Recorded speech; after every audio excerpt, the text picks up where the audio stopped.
afternoon. Thanks, John, as always, for the fabulous introduction. Thank you, everyone, for being here. No thank you to Armin for giving me an impossible act to have to follow here, but I am thanking him for setting us up for what we're going to talk about. So I'm excited to be talking about creative performance. And like with many things in our industry, first I'm going to define each of those words since there's so many different ways of doing that. So first, for performance, and it's so well tied into the turning point theme for this year's summit, but for us, performance is everything that we do. Whether we're running awareness or brand lift driving campaigns or traditional direct response campaigns, every single thing that we're doing is trying to drive your business performance, so everything for us is about performance. The other thing is creative, and that can encompass a whole host of things. Today, it includes anything that is an opportunity for a consumer to experience your brand. So for us and what we do and the types of things that we do with you in our partnership, it's everything from your search ad copy to a display ad, a social ad, the product details page on your Amazon listings. It's every single thing that we do. And it's so incredibly important. And the reason why I'm so excited to be talking about it today is because of this statement. It's because when we are seeing that when all else is created equal, creative is by far the most powerful optimization lever. And for us, and Jeremy talked about it a lot this morning, so thank you, that was a nice little setup. The executional excellence and the brilliant basics is part of everything that we do, whether it's SEO, paid search, paid social, display, affiliate, structured data and feeds, paid platform merchandising, influencer, all of the things that we do. We have granularity and rigor. I'm sure every single one of you have heard at least one iProspect person use that phrase. Granularity and rigor in every single thing that we do. We love doing audits and coming up with the ideal campaign structure. We love coming up with learning agendas and robust optimization plans. And all of those elements are often overlooked, but they're important to us. Luckily, we nerd out about them all day long. And they are what has been able to allow us to provide really strong business results for all of you. But it's not enough anymore. And it's not enough for two reasons. The first reason is that the content and creative is seen, ranked, and judged by algorithms and auctions and by partners before any consumer ever sees it. So we have to make sure in order to win in that auction that we know about those algorithms and those auctions and that we're designing the creative to be able to win. The other reason, and the second reason, is because you can't just win in the auction, you have to win with the consumer. All day today, everyone's been talking about competition and how your competition are not just your standard competitors anymore, they're anybody who is competing for the time, attention, and dollars of your target audience. So in every feed, in every article, in every internet environment where ads could potentially live, you're competing for that attention with other people that you typically don't necessarily compete with in your space. So it's important that you grab that consumer, that you keep them interested, and then ultimately get them to convert. So it's so important to us to be meeting the challenges that all of you are bringing to us. And most recently, I've been hearing so much from our clients that you struggle with this and that it's hard and that figuring out the right creative and getting the creative team and the media teams to work together. I loved what Armin was saying about not just having the constraints, right? So we might be the media team or your search team or your display team, but we can work with your creative team and help with that. And we're seeing that when we have a seat at the table and we're able to influence that and be part of that planning process, the performance is way stronger. And I keep talking about this performance and how much stronger it is, and I haven't shown you any stats, and I'm not going to. Braden and Steph, I'm not going to steal their thunder. They are doing an Insight Lab tomorrow about creative performance, and they have several stats to share with you, so I won't take that away from them. But we're seeing significant results, and we know that this is a challenge, so it's something that we've leaned much more into. So this is an area where our ask of you is to just invite us to the conversation. Allow us to help you think ahead and plan where those placements are ultimately going to live, what landing page experience is going to be ideal, and ensure a frictionless process from the start of the ad all the way through to the landing page so we can unlock the true maximum potential of all of your media dollars. So please invite us to that conversation. And then joining me now in just a second here, Hilton is one of our clients, and you just heard from Armin, and Noha is going to join me in a second. And I'm so excited that you all get to hear from them and spend time with them this week to hear more about what they're doing and the successes that they've seen. And they've invited us to the table for these conversations, and it's given us the opportunity to really make sure that we're getting a lot more out of all of the media that we're running by thinking about the creative. So if you'll please join me in welcoming Noha Abdallah, VP Social Media from Hilton.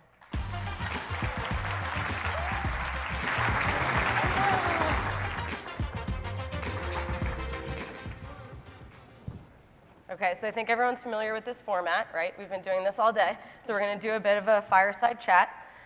Before we get started, though, can you tell us a little bit more about you and your role at Hilton? Absolutely. Thank you for having me today. I'm glad there's actually no fire here because I don't think it could get any warmer, right? But I joined Hilton about 8 months ago to start and build a center of excellence around social media. Prior to my arrival, we definitely had social media at the company, but it was very decentralized. I had done something similar at Capital One, where I led digital brand strategy, content marketing, and social media. And across both companies, I will say that there has been a level of emphasis and prioritization on figuring out how do we use content and social media to connect with consumers, create that emotional connection, and ultimately drive business value. That's great. So I was talking a little bit about the frictionless experience and knowing that consumers are now entering the journey at very, very different phases. We can't predict what's phase one and what's phase two. What have you seen in your experience that works really well as it relates to social media and ensuring that kind of across the board?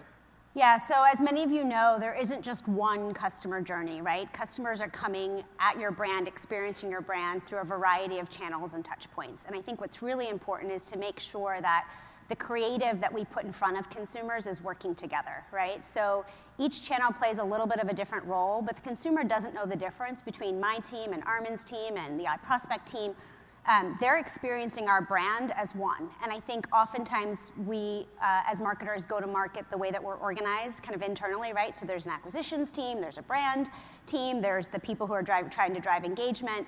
And ultimately, the consumer doesn't know the difference. And so what we need to do is make sure that the creative is hanging together and that we are meeting the consumer where they are in their journey and that it's all working together. Great. So knowing that you primarily oversee social, and we talk about this all the time, the importance of it being frictionless, what is it that you and the team do to ensure that no matter where someone enters the journey, the creative is going to be consistent, but also relevant based on their entry point and where it is that they're seeing the placement?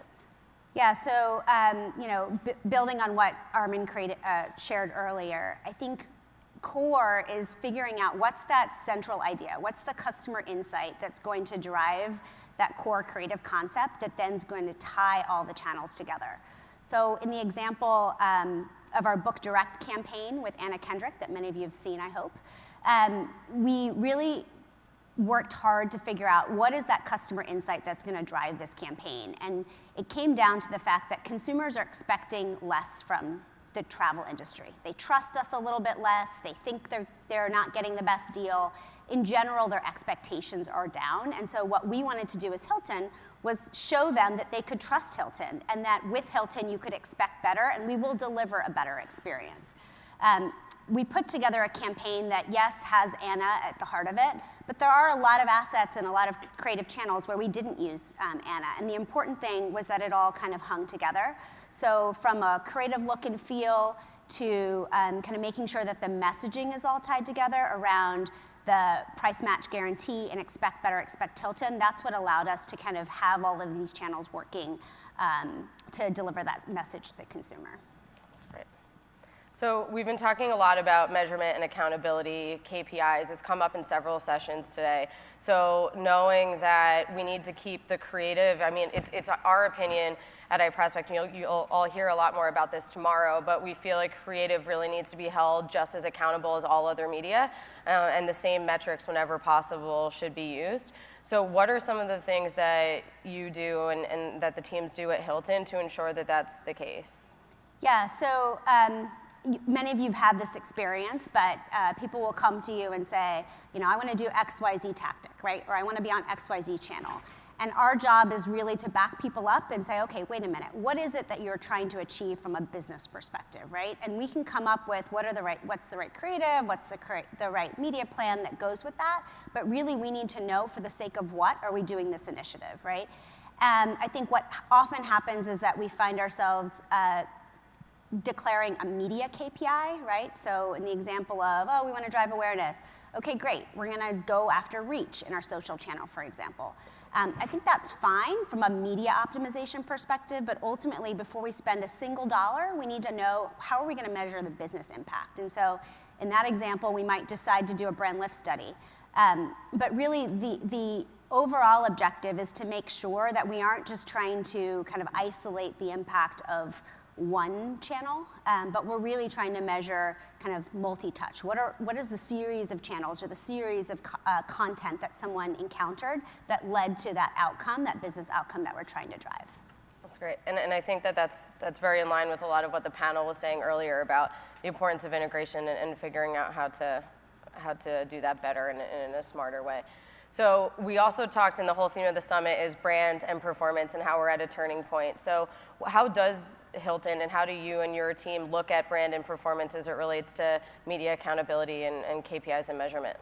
Yeah, so one thing I've learned kind of the hard way is that someone can come to you and say, oh, this is a top of funnel kind of brand awareness exercise. No doubt at the end, they're gonna ask you what you drove in terms of sales or bookings, right? So I'm sure many of you have had this experience, and so what I have learned from it is that, hey, no matter what the business objective is, we should make sure we do have KPIs in place and ways to measure that business objective, but ultimately, we should also be able to see what's happening way downstream, because that's, at the end of the day, what we're trying to do, right? And so I think what we need to do is make sure that we are holding ourselves accountable, no matter what our role is, to make sure that that measurement is possible, right? So we have partners at agencies, we have partners at platforms, we have partners internally in the analytics function. How do we get them to work with us to make sure that we're gonna be able to measure all the things we're gonna wanna measure and make sure that that's set up before we start the initiative? We had a recent example where we drove amazing CPMs and amazing clicks to site, and then nobody converted, right? And the question I had was, okay, well, why didn't anybody convert? And the answer was, oh, well, we didn't have the tagging set up correctly to be able to figure out where people fell out in the funnel. That's not ideal, right? And so we need to be able to understand, to Brittany's point, the entire customer experience. Where did people go? Why did people drop off? Because ultimately we're trying to learn in order to make sure that the next round of creative and media is that much more effective. And so really is hard in terms of how fast we're moving to be able to stop and ask all those questions up front. But we're stewards of our company's dollars, and we need to make sure that every penny we spend is being spent in the best way, and we're gonna be able to learn from that. And so I really do try to hold the team accountable to how are we gonna measure this full funnel, even though the objective might only be top of the funnel. Yeah, and I think that also plays to the point that just because you're running something awareness, technically, if that's ultimately your business goal is to increase awareness within a particular consumer, if that awareness was enough to get the consumer to convert, why not make it possible? Why not track it? Why not choose the type of ad unit and everything else that makes it super easy and has a strong experience that the consumer can take that action if they're ready? We don't have to force people through a journey that's longer than we need to. Absolutely. That's great. So final question for you. Do you have advice? Obviously, non-competing brands. We don't have competing brands. So for non-competing brands, what would be the biggest piece of advice that you would want to share in the realm of this topic with the rest of the group? Yeah, so I think it's consistent with some of the themes that the two Jeremys shared earlier, which is really that we need to kind of take a step back and not just create creative that we like or that delivers on kind of the val prop that we have as a company, but that we're also creating content that adds some value to consumers' lives, right? So is this gonna make someone smarter? Is this gonna help someone do something? Is this going to delight them and give them joy? That would make Armin really happy. We really need to think about where the creative is, what the consumer's mindset is, right? And what the channel is. I think oftentimes we think about social as kind of an afterthought, right? And we take a creative from another asset and say, okay, let's shorten it and make it vertical and stick it in social. That's not creating social. That's not creating creative. That's adding value to that consumer's life, because we haven't really thought about where they are in their journey. Take travel hacks, for example, which often come up as ideas within kind of the hospitality industry. I mean, how many of you have seen a video about how to pack your bag more efficiently, right? Do you guys think it's better to roll? Do you think it's better to fold? I'm sure you guys could debate it, but ultimately, if Hilton tries to deliver that message and it's been seen already or delivered by many other companies, it's not really unique, right? And so I think what we have to think about is, how do we create content that's unique to our brand, that adds some type of value to the consumer's life, and that is contextual to the channel that they're in. You don't want to see something that is totally pixelated. I think, it was just yesterday, I was looking at something on Instagram, shocker, and I saw, it was definitely forced, and it was an image, and it was totally stretched, and I feel like brands are getting so much better at that, and then every once in a while it happens, and then a little piece of me dies inside a little bit. But you're right, we definitely have to make sure that we're doing those customizations. I also definitely roll my clothes now. I think it works better. See, try it out. Great. So I'm going to turn the tables around and ask Brittany a few questions. One of the valuable things about working with an agency like iProspect, who works across a number of clients, is for them to share with us kind of what they're seeing across other clients. I'm always asking that question. Well, how do your other clients handle this challenge? And so I'd love for you to share with us, Brittany, in terms of how are your clients kind of approaching this customer journey and making sure that the creative that we show from an advertising perspective connects with the customer experience. Yep. Believe it or not, it's pretty simple and even a little bit tactical. One of the things that we're seeing that's most important is not underestimating the landing page. Too many times the campaigns are just going to the home page or to a landing page that's well optimized for conversions, but not based on the entry point, so not based on the creative that ultimately got the consumer there in the first place. So, we talk about creative and content all the time, but if we're leaving out the landing pages, we're leaving out that last place, right? So the creative is the first thing that consumers see, but it's also the last thing that they see before they decide to convert or not. So we can't forget about both bookends. So that's something that we've seen a lot of success with, and something we need to focus on, and something we're trying to get a lot of our clients to be focused on more. That's great. One of the other things we look to our agency partners for is kind of the future, right? So what's coming next? What should we be thinking about in terms of innovation? So this isn't a new concept, but we're starting to see more innovation when it comes to channel integration. And anyone on my teams is probably laughing right now because they know that I'm obsessed with channel integration, and I'm constantly trying to push everybody to do that. I'm seeing nodding heads. So it's not a new concept, but what I'm most excited about is we're seeing more partners come up with opportunities to operate in an integrated way, even within this world of walled gardens.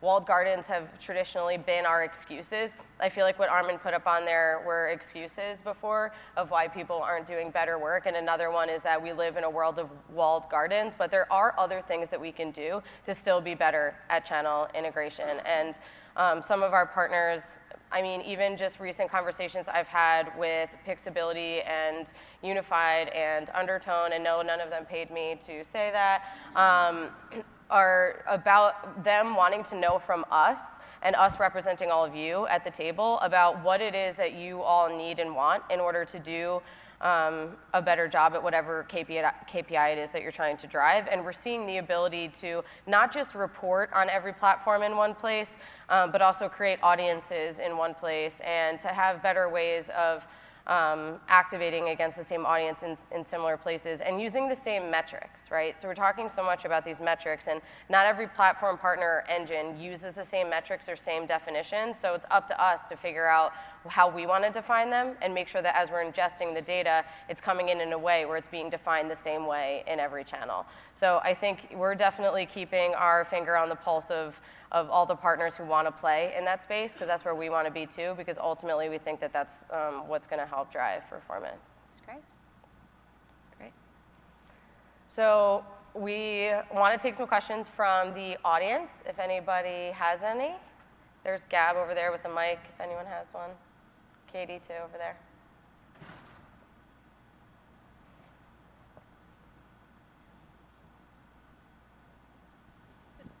Hi there. You mentioned channel integration and then hinted towards attribution. Now, attribution is a much longer road, but if you had one quick tip of where to start, what would that be? It would be to define those metrics. Noha and I actually, it's almost as if I planted this and I swear I didn't.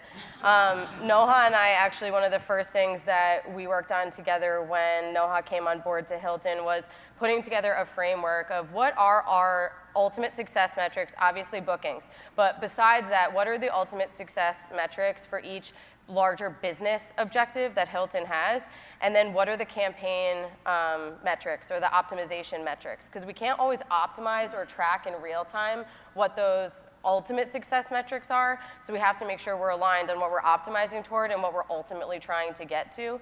So I think if that hasn't been done already, that's a starting point and something that's, it doesn't cost any money, it doesn't cost any tech, so that would be tip number one. And then everything else attribution, I don't know where Doug and Drew are right now, but ask them. How did you choose Anna Kendrick as the face of your campaign? All right, so she was actually chosen before I arrived at Hilton, so I'm not going to take any credit. From what I understand, it really was about understanding the target, who we were trying to reach, and making sure that she was kind of likable, credible, right? So when we're dealing with a trust deficit issue, right, we had to make sure that the spokesperson that we put out there already has kind of a built-in trust. And honestly, it was the first time that Hilton has used a spokesperson on television. And so the other thing is that she had to imbue the values of our company, right? So this idea that we have been around for 100 years, but we also want to be perceived as innovative and a company that is very hospitable and warm. And she added a little bit of levity to kind of a topic that people, in general, when you get into I'm not sure if I'm getting the best price, I'm not sure if I'm, getting the best deal. Like, we needed someone to, liven up our message, if you will, and get people to trust in what we were saying. So many of you have probably gone through the exercise, but you end up with kind of a list of 10 or 15, executives stare at it, they narrow it down, you start to look at the Q scores and all of that kind of stuff, and then you start to talk to their agents, and pretty quickly you can figure out which one you're going to be able to afford and work with. So. Hello. So I know you guys mentioned walled gardens, and how do you think that we can collectively work together as brands and agencies to make some steps forward to maybe push partners, not naming any names, that are considered walled gardens, to push past that? Do you want to answer? Do you want me to take it? And it's you. Okay. Happy to take it. Something that we talk about a lot at iProspect is how important our total partnerships are, and to me, it's kind of a trifecta, right? It's got to be beneficial to the brands and to the partners, and then if it's beneficial for them, it's beneficial for us. So collectively driving each of our businesses forward. So we have a lot of conversations with the product teams and the engineering teams with a lot of our partners, and we're so fortunate and grateful to them to give us that opportunity. So we're pushing, we've been pushing, we'll continue to push. I do think that at the same time, we do have to think about things like privacy and data concerns, and when there are valid reasons why we can't put the consumer in jeopardy, that's something we have to consider. So what can we potentially build on top that gives us a different sort of solution? Yeah, I definitely think it's the idea of having some type of third party that we can pass the data through in a way that's secure, so that we're not giving all of our data to one partner or another. Who do you think is the target demographic for Hilton, and how do you think about the younger traveling, spending power of a younger generation? How everyone's insisting on traveling more and spending their money there instead of hard goods. Sorry, I can't see where the question was coming from. Oh, okay. So can you just repeat the first part of the question about the target? Sorry. Yeah, just who's the target demographic of Hilton? And I guess, is that changing given the, millennials' propensity to spend on travel? So the average consumer can name 1.6 of our brands, right? So basically less than 2 brands, but Hilton actually has 17 brands, right? So to Armin's point earlier, I don't think we could articulate just one consumer, and we're not for everyone. But within our 17 brands, we do have targets for each of those, right? And so I think the challenge, right, is to make sure that for specific travel occasions and for specific brands, we're really kind of honing in on the right target for our product. No doubt, we want to go younger, right? But we haven't, as a company, declared, oh, it's millennials, we're focused on millennials, because each brand is slightly different. But in general, depending on the brand, we're trying to go a little bit younger. Great. So to just close, and thank you so much for being here. I was so excited to be able to share the stage with you. To close, really, we want everyone to be thinking about creative performance and keeping it as accountable as you are all of the rest of your media. And we have seen that the recipe for success is making sure that the creative is media-led, data-informed, and designed for the feed or the environment where it's ultimately going to live, but also inspired by creativity, which you could see in a lot of the examples that were shared today. So for us, that's the key takeaway. Thank you.